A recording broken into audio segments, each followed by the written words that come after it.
Saul, somente ser escolhido não faz a diferença. Esse é o tema da lição 4 na classe de jovens, é sobre isso que nós vamos falar.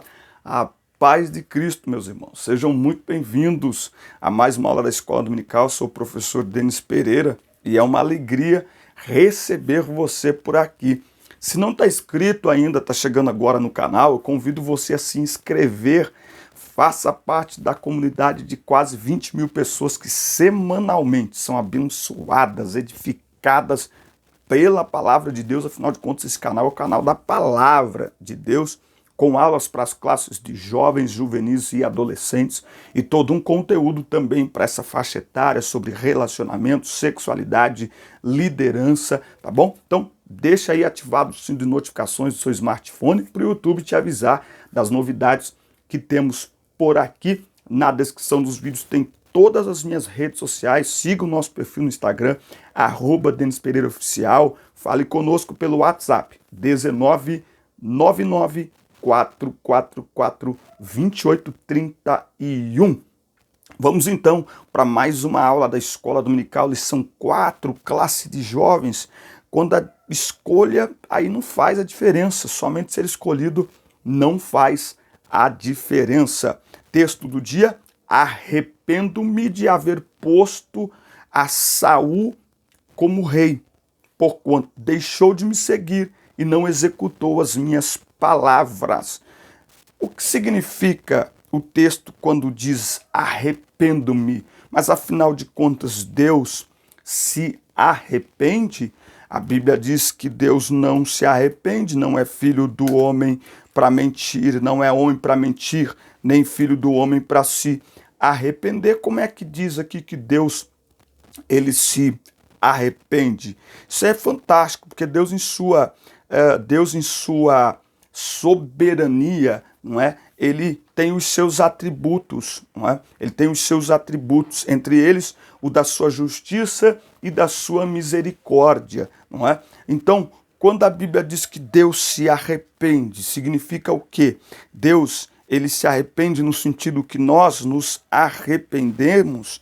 Em que sentido diz aí que Deus se arrepende? Fale para nós aqui nos comentários, deixe a sua resposta aqui nos comentários e, como professor, prepare-se para responder isso para os seus alunos, porque com certeza algum aluno vai perguntar para você: professor, mas afinal de contas, Deus se arrepende? Deixa essa resposta aí na ponta da língua.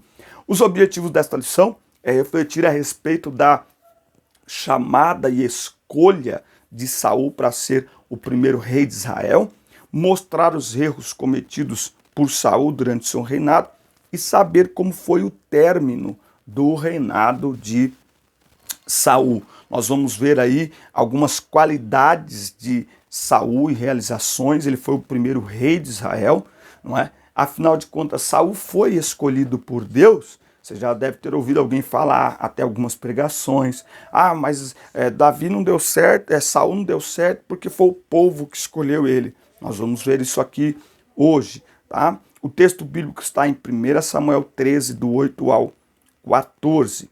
A palavra de Deus mostra exemplos de pessoas que começaram bem e terminaram mal. Quero lembrar aos irmãos que aqui na descrição do vídeo tem, além das minhas redes sociais, os links para o meu Instagram, para você entrar em grupo de professores do WhatsApp, tem um link aqui também.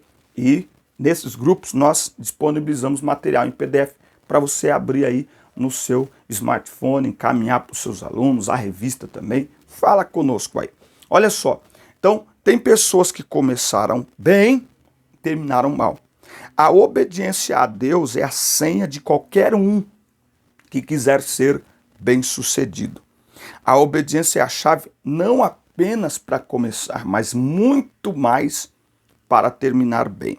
A recomendação de Paulo é ultra valiosa para nós, firmes e constantes, inclusive na obediência. Tem gente que é muito obediente para chegar, mas depois que chega, esquece. Tem gente que é muito obediente para alcançar, mas depois que alcança, deixa de obedecer. Não, é preciso ser firme e constante em toda a caminhada, inclusive na obediência. Não importa em que posição nós venhamos estar. O início de Samuel ele é sobrenatural, tem ali um contexto histórico para que a gente entenda aí a história de Saul. A lei de Moisés já previa a monarquia, não é? Deus, na sua soberania e onisciência, já sabia que no futuro os hebreus desejariam ser governados por um monarca, não é? Vale lembrar que quando eles pedem um rei, a Bíblia diz que Samuel fica entristecido e Deus vai falar com Samuel e diz assim, olha, fica tranquilo porque eles não rejeitaram você, eles estão rejeitando a mim. Nós temos que tomar muito cuidado com aquilo que nós desejamos, porque se não estiver de acordo com a vontade de Deus, isso pode significar rejeição ao próprio Deus. Rejeitar a palavra de Deus é rejeitar o próprio Deus. E o grande problema não foi desejar um rei, era a motivação do desejo. Nós temos que pensar nisso. Qual era a motivação? Serem vistos iguais aos outros povos que Deus os chamou e os escolheu para serem diferentes. Não era que eles queriam um rei simplesmente para ter um rei, até porque pelo segmento, não é? Pela continuidade da história deles, em algum momento seria necessário, né? Então começa com profetas, com juízes, um rei legal, algo natural. Mas qual era a motivação? Para que eles fossem vistos como iguais aos outros povos que Deus os chamou para serem diferentes. Então, a motivação estava errada. Então, Deus, sabendo que eles iriam pedir um rei em algum momento, Deus já estabeleceu na lei todos os princípios, todas as obrigações e deveres do futuro monarca ou dos futuros monarcas e do povo em relação a essa monarquia. E aí? Responde aí. Saul foi escolhido por Deus ou não foi? Dizer que Saul não foi escolhido por Deus é uma declaração que precisa ser avaliada à luz das Escrituras. E ele vai trazer aqui diversos textos que vão mostrar que o povo pediu um rei, mas foi Deus, pelos mecanismos ali do próprio povo, pelas circunstâncias, que escolheu. A escolha de Saul é sim uma escolha divina. E nós precisamos entender isso. No reino, quem escolhe é Deus. Não fostes vós que me escolhestes, mas fui eu que escolhi a vós. Fui eu que os nomeei. Nós temos que ter um certo cuidado com a nossa, muitas vezes, negligência, com, às vezes, a nossa omissão. É Deus que escolhe. Ele usa pessoas, ele usa os mecanismos, ele usa o sistema, mas é Deus que nos escolhe. E se você tem esta certeza de que é Deus que escolhe, primeiro, você aí, enquanto professor da escola dominical, líder do departamento de jovens, precisa ter isso em mente. Deus nos escolheu. Deus escolheu você para esta função que você exerce, muito mais do que o pastor, muito mais do que alguém que te indicou, muito mais do que as circunstâncias. Deus te escolheu, traduzindo primeiro, responsabilidade, porque eu sou uma escolha de Deus.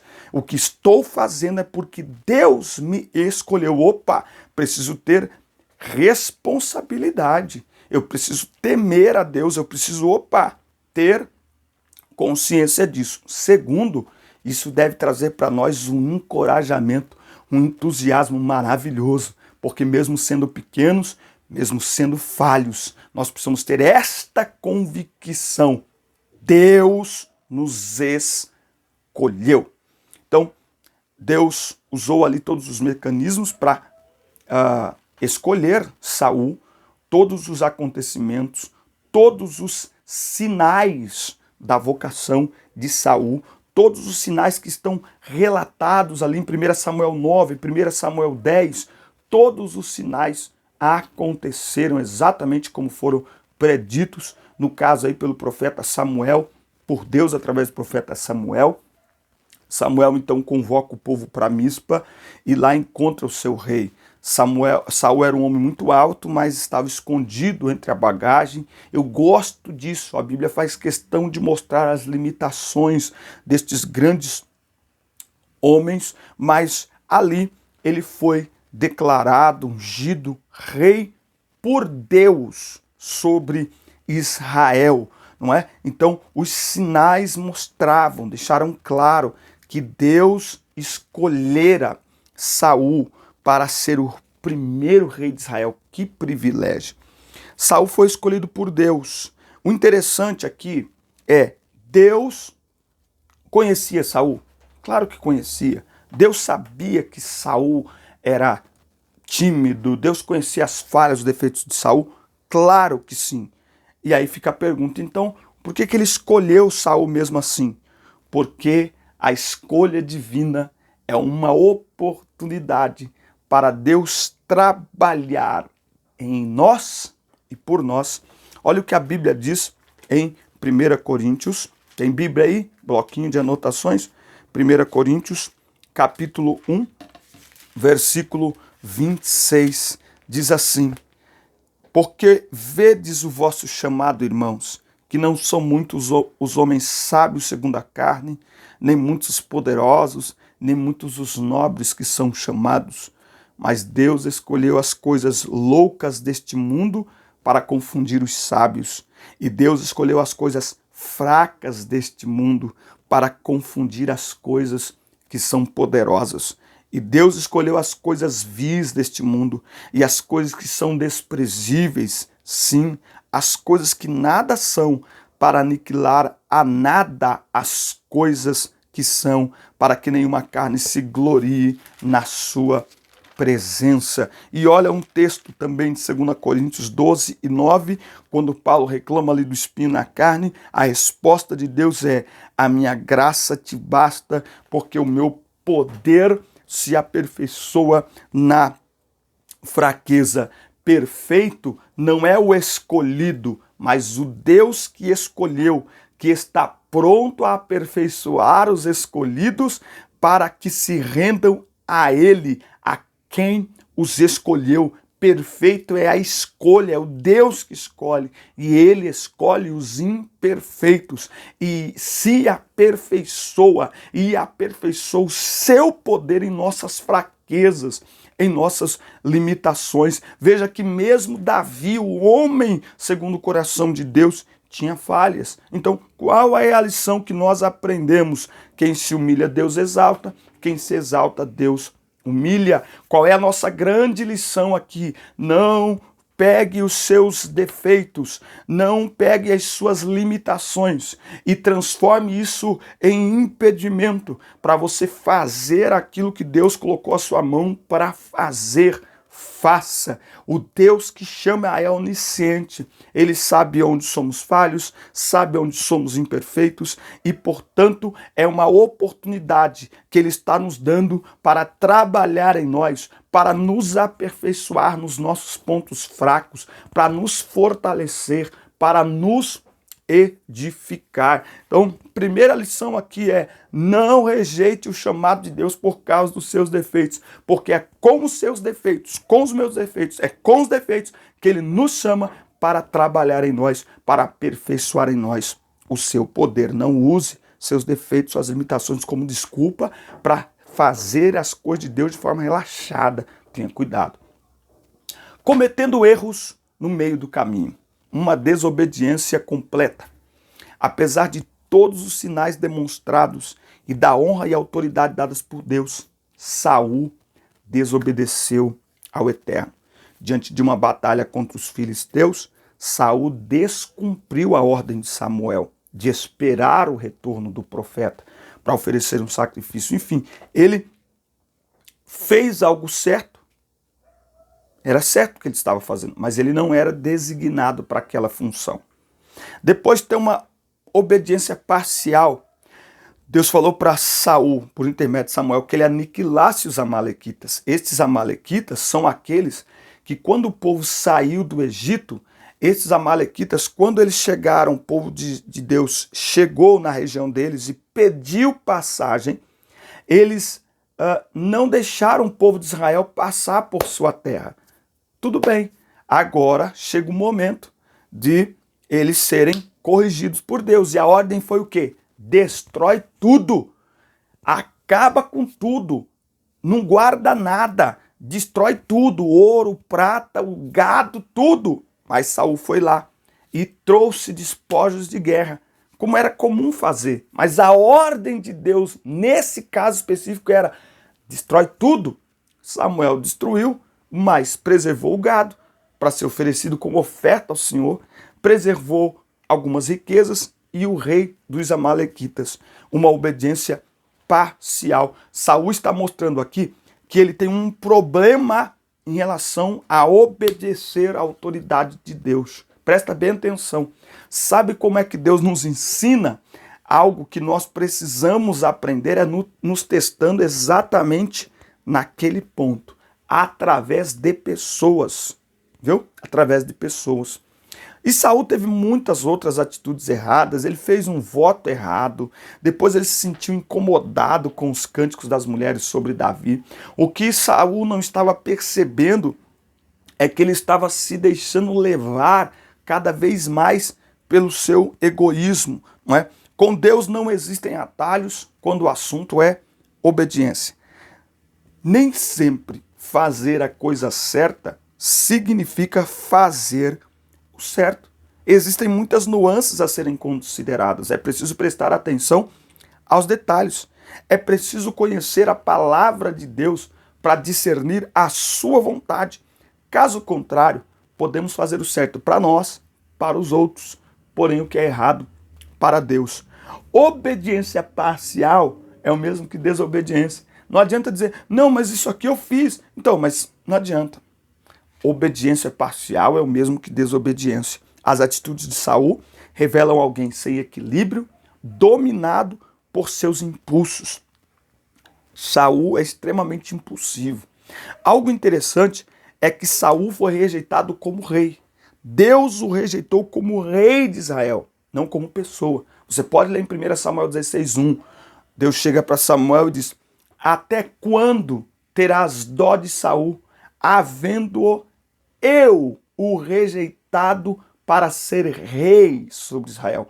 Deus rejeitou o reinado de Saul. Por quê? Porque para Deus, mais importante do que aquilo que você faz, é quem você é. Da parte de Deus, até a rejeição é uma oportunidade de rendição para ser restaurado. É a manifestação da misericórdia de Deus. Isso mesmo. Olha o que diz 1 Pedro 5:5. Semelhantemente, vós jovens, submetei-vos aos anciãos, e sede todos sujeitos uns aos outros, e revesti-vos de humildade, porque Deus resiste aos soberbos e dá graça aos humildes. Humilhai-vos, pois, debaixo da potente mão de Deus, para que ele vos exalte no tempo certo. Se Saul, neste momento em que o seu reinado é rejeitado, ele se humilhasse diante de Deus, o seu final não seria tão melancólico. Não deixe que os erros se acumulem ao longo do caminho. Faça de cada erro uma oportunidade para se aproximar mais de Deus e não para se afastar. Será que estamos fazendo tudo para Deus de acordo com o que Ele quer? Quando fazemos do nosso jeito, estamos sendo presunçosos, egoístas.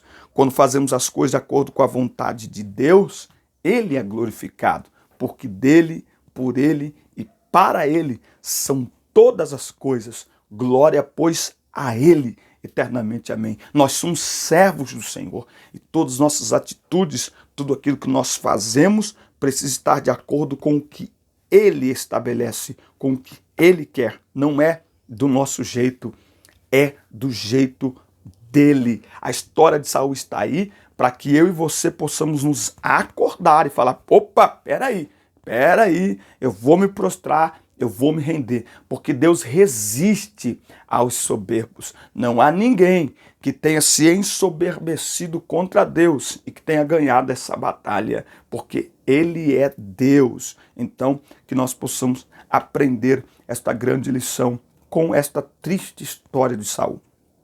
Um fim desastroso para o primeiro rei de Israel. O preço de não se ouvir e obedecer a Deus.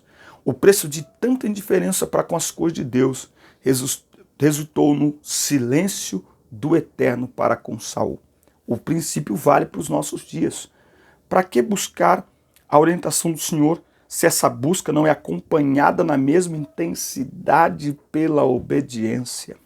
Deus não se revela para satisfazer a nossa curiosidade, e sim para que cumpramos seu projeto neste mundo. Não adianta dizer: Deus, revela-me a sua vontade. Lembra o que eu disse?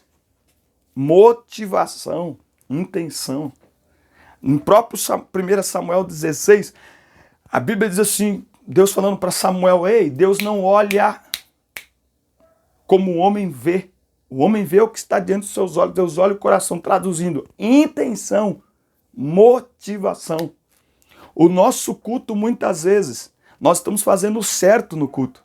Nós estamos celebrando, nós estamos levantando as mãos, nós estamos chorando, mas nem sempre o nosso coração está na mesma direção daquilo que nós estamos verbalizando. Por quê? Porque muitas vezes, lamentavelmente, nós precisamos entender isso e nós precisamos aceitar isso. Quantas vezes temos verbalizado, eu vou insistir nisso, principalmente em canções, aquilo que não temos a menor intenção de praticar. É simplesmente pelo mover da canção, é simplesmente pelo envolvimento da letra, dos acordes musicais. Que Deus nos guarde, que da nossa boca flua aquilo que de fato estamos intencionados a fazer. Para isso, nosso coração precisa ser guiado pela palavra de Deus, para que nós possamos aprender a obedecer ao Senhor. O preço da desobediência de Saul é um final, como eu já disse, melancólico. Saul foi buscar resposta em uma feiticeira, jurou em nome de Deus, terminou envergonhado. O final de Saul foi realmente um final trágico, se suicidou, enfim. Olha só, rejeitar a palavra, a ordem de Deus, é o mesmo que rejeitar a Deus. Um detalhe interessante de se observar é que Saul nunca se arrependeu quando foi confrontado. Ele sempre culpou alguém. Não, então Samuel, é porque você disse que vinha e aí você não chegou, o povo estava indo embora. Não, então, mas é que, como é que a gente faz? Saul nunca falou como Davi quando foi confrontado. Pequei, tem misericórdia de mim. Eu costumo dizer que a vitória do filho pródigo está no versículo quando ele diz assim, levantar-me-ei e irei ter com meu pai e eu vou dizer para ele, pequei contra ti. O Paulo, quando escreve a sua carta, ele diz que miserável homem que eu sou. Por quê, Paulo? Porque o pecado habita em mim. A grande lição é quando Deus nos... Primeiro, que nós somos conscientes, nós sabemos quando erramos. Mas Deus é tão misericordioso que na nossa dificuldade de reconhecer o nosso pecado, muitas vezes, Ele nos confronta com uma palavra, nos confronta através de uma canção, nos confronta através de alguém que exerce autoridade sobre a nossa vida. Sabe qual é a grande lição? Ei, quando você for confrontado, lembre-se, a misericórdia de Deus está abraçando você. Ele poderia muito bem dizer assim, ele pecou e não está nem aí, não vou falar nada com ele, mas como Pai amoroso, ele nos confronta. E quando Deus nos confronta quando nós pecamos, sabe o que é isso? Esse confronto de Deus é uma oportunidade para nós nos arrependermos e nos prostrarmos diante dele dizendo, tem misericórdia de mim. Mas Saul nunca fez isso. Saul sempre procurou colocar a culpa no outro. Tem gente colocando a culpa na igreja do seu pecado. Mas também eu desviei porque ninguém falava comigo. É porque o pastor um dia falou isso. Ei, quando Deus te confrontar, arrependa-se. Caia-se prostrado diante do Senhor. Por quê? Porque o arrependimento é o segredo para ser restaurado por Deus. Mas o contrário, a soberba, a presunção, o orgulho vai manter você no chão, vai manter você prostrado. E a história de Saul está aqui para nos mostrar que isso não é um bom caminho. Davi, quando foi confrontado, disse, Deus tem misericórdia de mim. Agora, presta atenção. Deus se calou para com Saul. Quando o coração não está disposto a ouvir a voz de Deus, Deus se cala. Quando é que Deus se cala? Quando o nosso coração não quer ouvir a voz dele. Ele continua falando, mas a gente não consegue ouvir. Ele se cala, tá? Então cuidado para não se acostumar com o silêncio de Deus. Para não procurar respostas em quem não tem a resposta certa para você. Nossas atitudes revelam o quão próximo ou distantes nós estamos de Deus. Olha o que diz o Salmo 145, Eu estou dando aula aqui, não sei se vocês estão escutando, tem um coral de maritacas aqui, ó. Olha que coisa linda. Elas estão aí adorando a Deus. Olha o que diz Salmo 145. Isso aqui é para você que está no chão, está na lona e que precisa se levantar, mas precisa então reconhecer o seu pecado. Precisa parar de olhar para A e para B, precisa parar de justificar, precisa entender que isso é algo do ser humano desde Adão. Adão, o que você fez? Foi a mulher que o Senhor me deu. Independente de quem tacou pedra, independente de quem atingiu você, independente de quem te feriu, é Deus que está falando com você. E olha o que esse texto de Salmo 145 diz: perto está o Senhor de todos os que o invocam, de todos aqueles que clamam a Ele em verdade. Seja verdadeiro com Deus. Prostre-se diante do Senhor e seja verdadeiro com Deus. Ele cumprirá o desejo daqueles que o temem. Ele também ouvirá o seu clamor e os salvará. A minha boca o Senhor preserva todos aqueles que o amam, mas todos os perversos Ele destruirá. Então, você ama a Deus mais do que o seu pecado? Você ama a Deus a ponto de se prostrar diante dele? Pois bem, o texto está dizendo: perto está o Senhor de todos aqueles que o invocam em verdade. Esqueça o passado ou deixe de lado o passado. Deus tem uma nova história para você, mas para isso nós precisamos aprender com a história de Saul, que não vale a pena nós continuarmos, nós insistirmos, porque nós acabamos nos afastando cada vez mais de Deus por causa das nossas atitudes. É muito importante que nós entendamos isso aqui na história de Saul. E o contexto em que está esta história nos deixa uma lição muito clara, que 1 Samuel 2,30, o Senhor diz assim: aqueles que me honram serão honrados, mas aqueles que me desprezam serão desprezados. Por quê? Porque honra é um princípio. Princípio é praticamente efeito e causa. Praticou, recebe. Não praticou, ignorou. E o que é desprezar Deus? É virar as costas para Deus. Tem muita gente que virou as costas para Deus, intencional, propositalmente. Traduzindo, virou as costas para a bênção de Deus, para o amor de Deus. Mas para Saul, a história de Saul termina assim. Ele não buscou o seu perdão, então infelizmente terminou assim. Mas para mim e para você, essa história está escrita para que nós não entremos pelo caminho de Saul, para que nós honremos a escolha de Deus e para que nós, ao errarmos, porque nós vamos errar, corramos, como Davi, buscar o arrependimento, buscar o perdão de Deus, arrependidos. Por quê? Porque Ele está perto de todos aqueles que o invocam, de todos aqueles que clamam a Ele em verdade, que rasgam o seu coração diante dEle. Ele está perto, está pronto para perdoar e para restaurar. Que Deus abençoe a sua vida, que Deus abençoe sua família, sua casa, esta continuidade da semana. Lembre-se, toda semana nós estamos aqui te ajudando com aulas preparatórias para a escola dominical e muito outro conteúdo. Por isso, fique na paz, fique com Deus. Até a próxima semana.